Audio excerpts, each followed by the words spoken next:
Welcome to Edison TV. I'm Catherine Thompson, Technology Analyst at Edison, and I'm here today with Trisha Epp of Freelancer. Freelancer's core business is a freelancing and crowdsourcing marketplace. And Trisha is the program manager for the NASA Open Innovation Services contract at Freelancer. Welcome. Hey, it's a pleasure to be here. Just to kick off, could you explain for those who are new to the concept and how crowdsourcing works on the Freelancer platform? At Freelancer, crowdsourcing means tapping into the collective intelligence and skill of 81 million professionals around the world to solve complex technical challenges. At Freelancer on the platform, we manage the entire process. So from project posting, collaboration tools, IP transfer, secure milestone escrow payments, and IP protection. But my team specializes in innovation challenges. So innovation challenges are a competition where organizations bring real-world problems and present them to a global crowd of experts who then compete to deliver breakthrough solutions. It's like a hackathon, but much more complex challenges, so think moonshots, and on a larger time scale, so weeks or months or even years, depending on the complexity.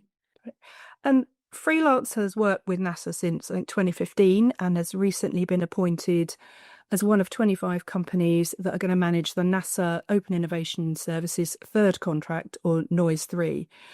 Could you explain to us what that contract is? And also, why you would think you were reappointed again after being on NOIS 2? NOIS 3, NASA Open Innovation Services, it's NASA's way to collaborate with the global community to solve complex challenges through crowdsourcing. And the contract aims to empower NASA's workforce in engaging the public to find creative solutions. They're working on space exploration problems, and they want to have rapid experimentation with new methodologies, new technologies, and unique perspectives. So it lets NASA remain at the forefront of innovation. Freelancer is NASA's gateway to the world's best minds. So NASA has been using Freelancer services, as you said, since 2015. And we started doing micro-tasking, so small challenges like how do we build an app for a watch to monitor astronauts' health, looking at Robonaut, Canadarm type projects, robotics. And then we joined the NOIS 2 contract. So NOIS 2 started as a $25 million contract, and it was a 5-year program. During that 5 years, the ceiling, the funding cap raised to $175 million, and that program was extremely successful. So successful that NASA has now launched a 10-year, $475 million program. Freelancer on the NOIS 2 contract was a top-performing company in the program. We delivered more than 20 unique projects across aerospace, biotechnology, water protection, and more. So being the world's largest freelance and crowdsourced marketplace, we're an obvious partner for NASA, or working on behalf of NASA to solve these challenges. We have 81 million users across 247 countries, territories, and regions. And the pool dwarfs anything else in the space, but it's not just the size. We have developed an expert pool of highly specialized freelancers. They're aerospace engineers, roboticists, physicists, and running more than 125 NASA projects overall beyond the NOIS 2 program, including challenges that fed directly into Artemis and Gateway missions. So we're bringing precision crowdsourcing, not just lots of people, but also the right people. And why do you think NASA is so keen to continue using crowdsourcing? How do the outcomes from crowdsourced challenges compare to kind of traditional R&D processes? First of all, NASA is able to amplify its economic impact. So in fiscal year 23, NASA has reported that it turned its $25 billion budget into $75 billion of economic impact. And based on a study we did with NASA on our program, NASA saw 97% cost savings using crowdsourcing methodologies with Freelancer. And that's compared to traditional R&D. Other sources estimate a 40 times return on investment. So not only are you getting the money that you put in towards the prizes, But you also are having this external funding. The solvers are putting their own efforts and money in, even the ones who aren't winning, and they're increasing the technology in that field. And that technology is then seeing other external investment come in to help fund and bring those solutions to commercial successes. The time to solution is also higher. So to hire someone internally to solve this problem, you have to decide what the position is, get budget funding, post a project, review resumes, interview, etc., onboarding. Instead, when you're running an innovation challenge, you can have dozens or hundreds of experts working independently on divergent solutions, so coming up with unique ideas. And then you get to review all of those solutions and award the best ones. Now you have this validated talent pool who you know can solve the problems and work with them rapidly, trying to solve the problems that you have. And most people would assume that as it's run by NASA, it's mainly space projects, but I understand the remit's wider than that. Could you talk about that and maybe give some examples of any breakthrough innovations that have resulted from projects that you've managed? Yeah, absolutely. So now we work with a department at NASA called the Center of Excellence for Collaborative Innovation. They enable departments across the US government to use open crowdsource challenges to solve really hard problems that they're facing. We've worked with the Center for Disease Control, the Bureau of Reclamation, the International Trade Administration, Department of Energy, all on different kinds of problems. For example, we have a program running right now with the National Institutes of Health. We're administering the Targeted Genome Editor Delivery Challenge. Gene editing holds the promise to treat genetic diseases at the source. And this is a 5-year program with $6 million of prizes for winners. Another example where we've worked with the National Institute of Standards and Technology, we ran a $1 million Commanding Tech Challenge. Solvers there advance incident command dashboards, which are something an incident responder will use when they're in an emergency. So they're dealing with a fire, they're dealing with some kind of emergency, natural disaster. And we're moving them beyond using paper and pens to technologies like virtual reality, augmented reality, and mobile, and integrating data like LiDAR, 3D mapping, video analytics, in order to give them all the information they need to provide those emergency rescue services. And as one of 25 companies on the Noise3 framework agreement, how does Freelancer get selected to run a challenge? What work goes into that from your side? And how do you earn money from it? So over the next 10 years, NASA is going to release task orders, and those 25 organizations that are part of Noise3 will bid on them by providing proposals about how they're going to deliver the work.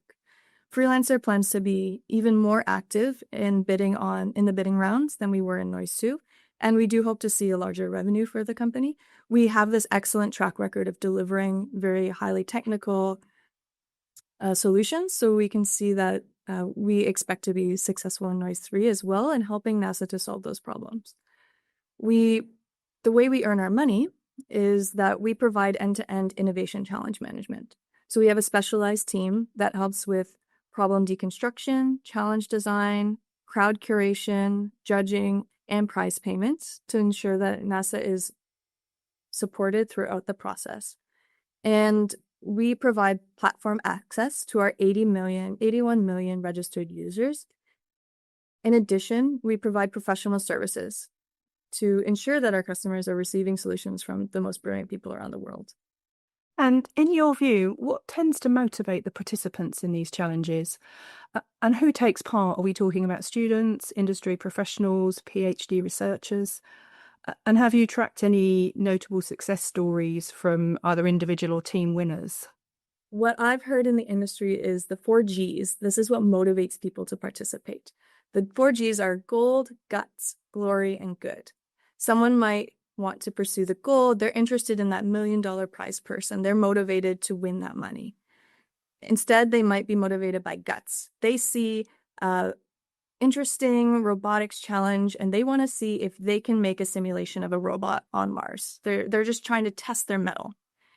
Glory, someone who wants to receive the recognition that NASA is naming them the top in their field at solving this problem, which then goes on the resume. It helps them to find further success. Or good.